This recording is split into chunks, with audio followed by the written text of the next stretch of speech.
Imagine holding the keys to like a $73 billion digital empire.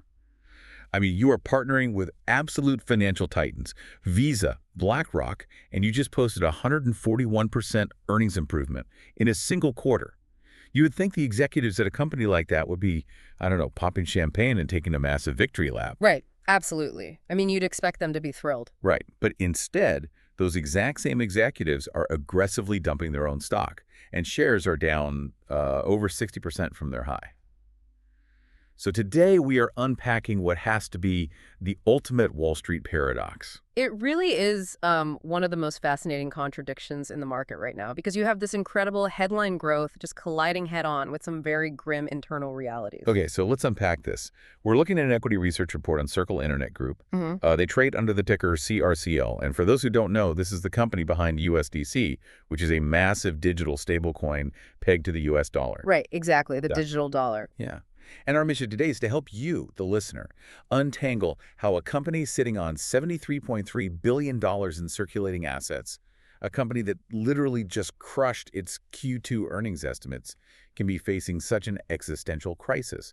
I mean, this is a real-time stress test of how digital money actually generates or, well, completely bleeds profit in the real world. To set the baseline here, Circle is standing at a very precarious inflection point. Like, they have built this undeniable economic moat through widespread adoption, but they're balancing that massive scale against rapidly shrinking margins. In a very divided market. Exactly. Right now, there is a fierce debate on Wall Street over what their true valuation should be. It's essentially this tug of war between their sheer size and the structural flaws in their underlying business model. So if we want to figure out where the stock is headed, we have to start by looking at the fundamental engine driving it today. And when you read the headline press release for Q2 2026, I mean, it paints a picture of a company that is absolutely thriving. Oh yeah, the surface level metrics were undeniably compelling for the bulls. If you only look at the top lines, you see a healthy, growing enterprise. Total revenue and reserve income, that hit $701 million. That's up 7% year over year. Which is solid. Very solid. And their revenue less distribution costs the metric. The report calls RLDC hit $289 million. They generated $48 million in net income, and the earnings per share, the EPS, came in at 18 cents. That represents a massive 141% improvement from the loss they took last year. Right. And numbers like that, they usually trigger a massive rally. But when you dig into the mechanics of how they actually generated that revenue, the narrative flips pretty dramatically. It's kind of like a patient passing a physical test with flying colors on the outside. Right. Like they look great, they feel great, but then their blood work comes back and it shows these serious internal warning signs. That's a great way to put it, because what's fascinating here is the blood work.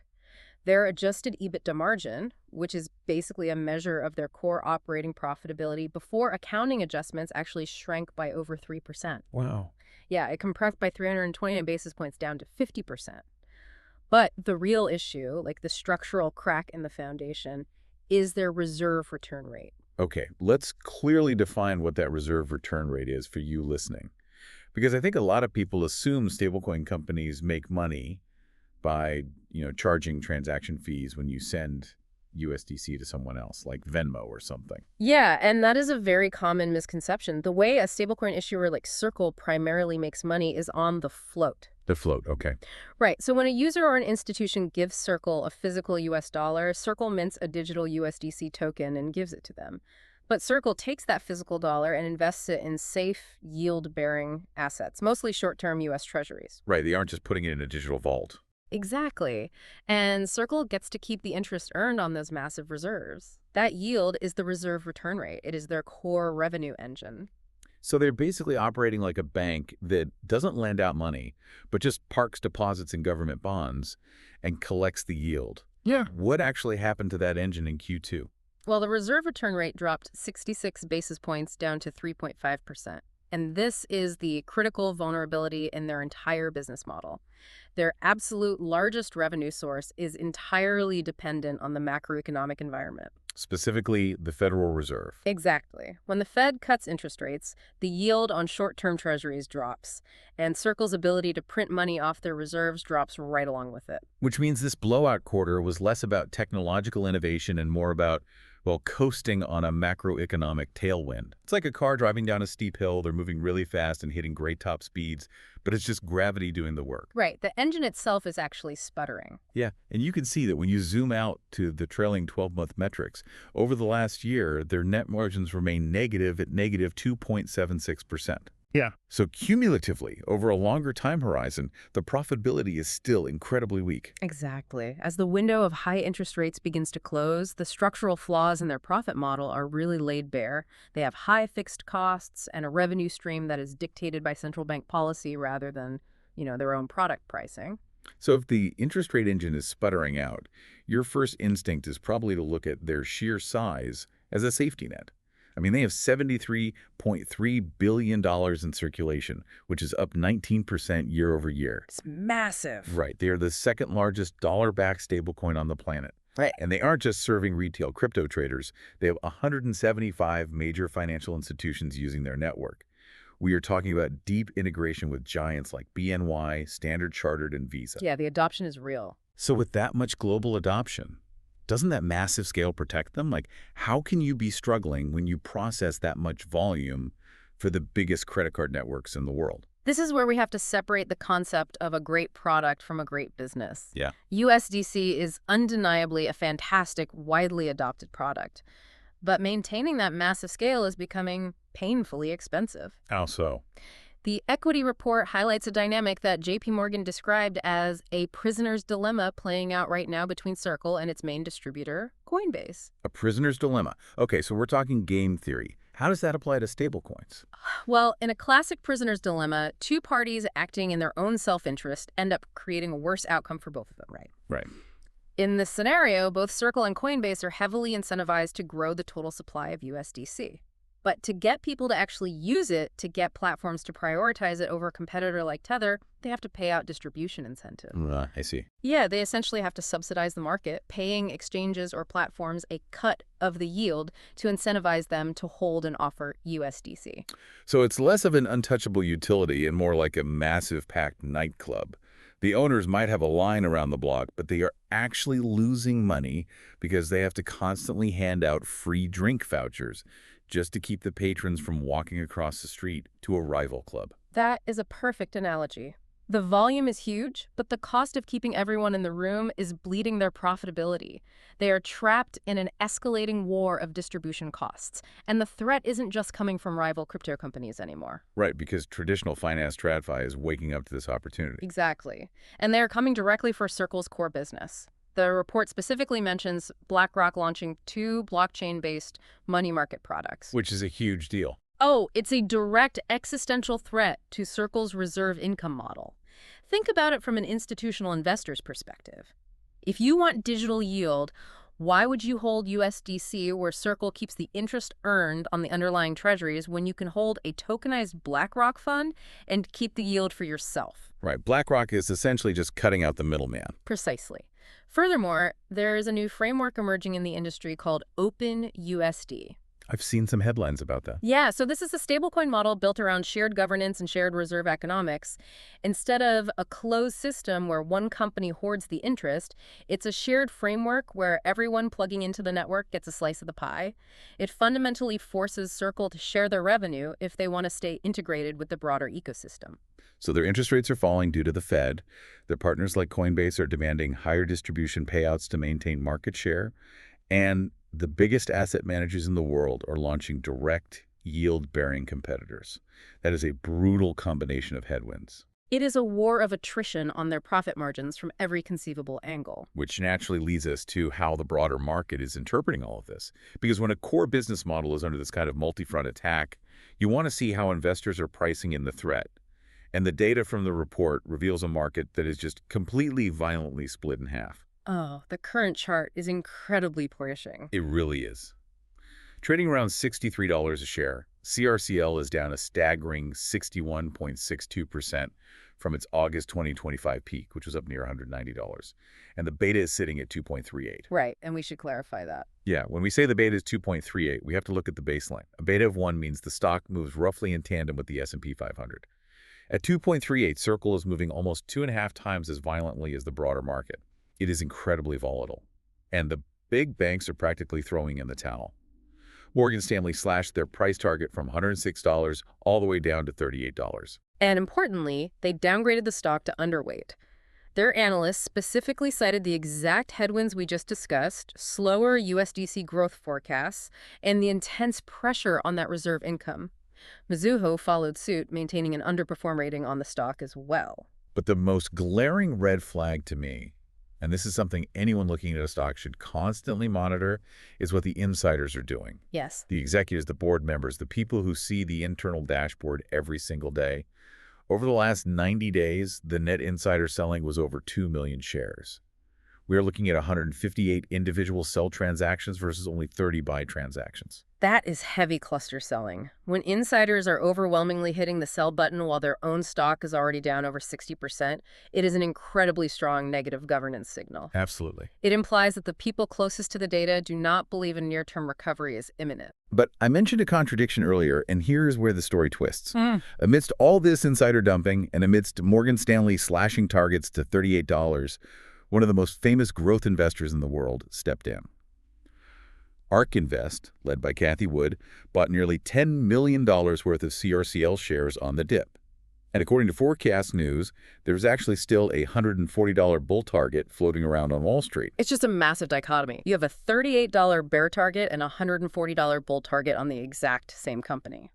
How does a pricing gap like that even exist? Like, what are the bulls seeing that the insiders and the traditional banks are missing? It fundamentally comes down to what timeline they're trading on. The bears, Morgan Stanley, and seemingly the insiders are looking at the present reality. They see a dying interest rate model, compressing margins, and a competitive moat that is bleeding cash to maintain. Right. But the bulls, like ARK Invest, are looking at the valuation multiples and betting on a massive future pivot. Circle is currently trading at a price-to-sales ratio of 5.49, combined with a 51% trailing 12-month revenue growth rate. And in the software or pure tech world, a 51% growth rate with a price-to-sales ratio of 5 looks like a deeply undervalued hypergrowth stock. Exactly. The bulls are completely writing off the current interest rate headwinds because they believe the underlying technology will transition into something far more valuable. They are treating Circle not as a yield farming operation, but as a foundational tech platform that is just going through, well, an awkward adolescence. So to understand why bulls are still clinging to hope despite executives selling their own stock, we have to examine this Hail Mary play for the future. What exactly is this pivot that Cathie Wood is betting on? It centers around the upcoming launch of the ARK mainnet. Right. Circle is launching their own proprietary blockchain, the ARK mainnet, on September 1st, 2026. They have over 100 builders and partners lined up to build on it, including heavy hitters like BlackRock and Visa. They also just secured a highly coveted federal trust charter from the OCC in New York, which gives them a massive layer of institutional legitimacy. A huge regulatory win. Yeah. And most importantly, on the earnings call, they raised their full year 2026 other revenue guidance from a range of $150 to $170 million, all the way up to $310 to $330 million. On paper, that is an incredible guidance raise. So what does this all mean? If they're literally doubling their revenue guidance for this new venture, doesn't that prove the ARK pivot is already a financial success? It implies the market is hungry for this new network. It is really easy to draw that conclusion, but we have to look at the mechanics of that revenue. This is where financial reporting can become deeply deceptive. Okay, I'm listening. That massive guidance raise heavily relies on a one-time recognized ARC token presale. A token presale. Yes. Yeah. It is not organic, recurring revenue from transaction fees on the network. They essentially front-loaded their accounting by pre-selling tokens for a network that hasn't even launched yet. Wow. Yeah. They padded the 2026 spreadsheet with speculative investor capital rather than actual commercial usage. The underlying guidance for their recurring day-to-day business was not meaningfully upgraded. So they basically sold a bunch of VIP access passes to a theme park before it even opened, counted all that cash as revenue, and used it to double their guidance. I mean, it makes the balance sheet look amazing today, but it tells us absolutely nothing about whether anyone will actually ride the rides when the park opens in 2027. That is exactly what they did. And if we look at the data for what Circle actually wants people to do on this new network, the harsh truth is that the early indicators are incredibly weak. A major part of their future narrative is something called agentic payments. which is the idea that AI agents will use Circle's network to autonomously pay each other for data, API access, and digital services. It is a brilliant concept for a pitch deck. I mean, the idea of millions of AIs instantly settling microtransactions in digital dollars, it sounds like the inevitable future of commerce. Sounds great on paper. Exactly. Yeah. But Morgan Stanley's data looked at the current reality of those agentic payments. Right now, Circle's network is processing about $41,900 per day in total agentic volume. Wait, 41,900, not million. Dollars. $41,900 a day. For a company managing a $73 billion stablecoin, that is barely a rounding error. And Morgan Stanley's data implies that the average transaction size is just 24 cents. So this futuristic AI payment network is currently doing microtransactions that add up to the daily revenue of, like, a single busy fast food restaurant in the suburbs. Yes, it proves that while the technology exists, it has almost zero commercial traction right now. The ARC pivot is purely speculative at this point.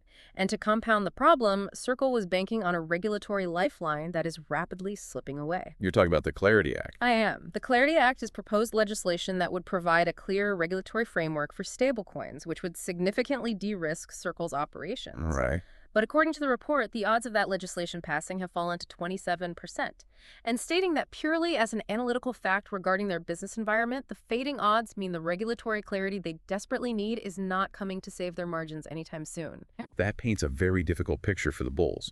You have a core interest rate engine that is failing, a massive revenue guidance raise that is mostly just an accounting trick with a token presale, and a futuristic AI payments network that is currently processing pocket change. Add in a stalled regulatory bill, and you can see exactly why Morgan Stanley slashed them to $38. Which brings us to the final verdict from the equity report. The analysts have given Circle a rating of 4, which translates to a cautious neutral. Essentially, their advice is to wait on the sidelines. What specifically do they need to see to change that rating? For this stock to truly recover from a 60% drawdown, 2 tangible things need to happen. First, they need to see the ARC mainnet generate measurable organic transaction revenue post-launch. It cannot just be pre-sale hype. Real businesses need to pay real fees to use the network. Makes sense. And the second thing? Second, they need to see USDC circulation re-accelerate above 25% year over year. That would prove the bleeding has stopped and that they are successfully fending off TradFi competitors like BlackRock and OpenUSD. And until you see that hard data in an actual quarterly earnings report, the heavy cluster selling by insiders and that 2.38 beta suggests that trying to jump in now is incredibly risky. You're betting on a future that hasn't materialized yet. It is entirely a show-me story at this point. The market is demanding proof of execution, not just promises of future technological adoption. So whether you actively hold crypto in your portfolio or whether you purely invest in traditional stocks and ETFs, CRCL is the ultimate test case for the tokenization of finance. Because what this deep dive really exposes is that having a fantastic piece of technology in USDC is an incredible, highly functional technology does not automatically grant you a defensible, high-margin business model. That is the core lesson here. Ubiquity does not equal profitability. If your distribution costs scale up right alongside your user base, your margins will eventually collapse under their own weight. It's the nightclub analogy all over again. Which leaves me with a final provocative thought for you to mull over as we wrap up today. We've actually seen this exact dynamic play out before in the history of tech. Think about email or the basic protocols of the internet itself, like HTTP. Everyone on Earth uses them. Trillions of dollars of commerce flow through them. But the underlying protocols themselves are heavily regulated, completely commoditized, low-margin utilities. Very true.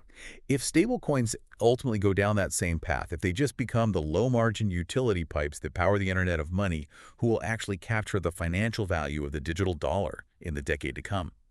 Will it be the token creators like Circle, the distribution platforms like Coinbase, or will the traditional financial giants simply absorb the technology and keep the yield for themselves? That is the multi-billion-dollar question that the entire financial sector is trying to answer right now. And it is going to be fascinating to watch it play out. Thank you for joining us on this deep dive. Keep questioning the headlines, and we'll see you next time.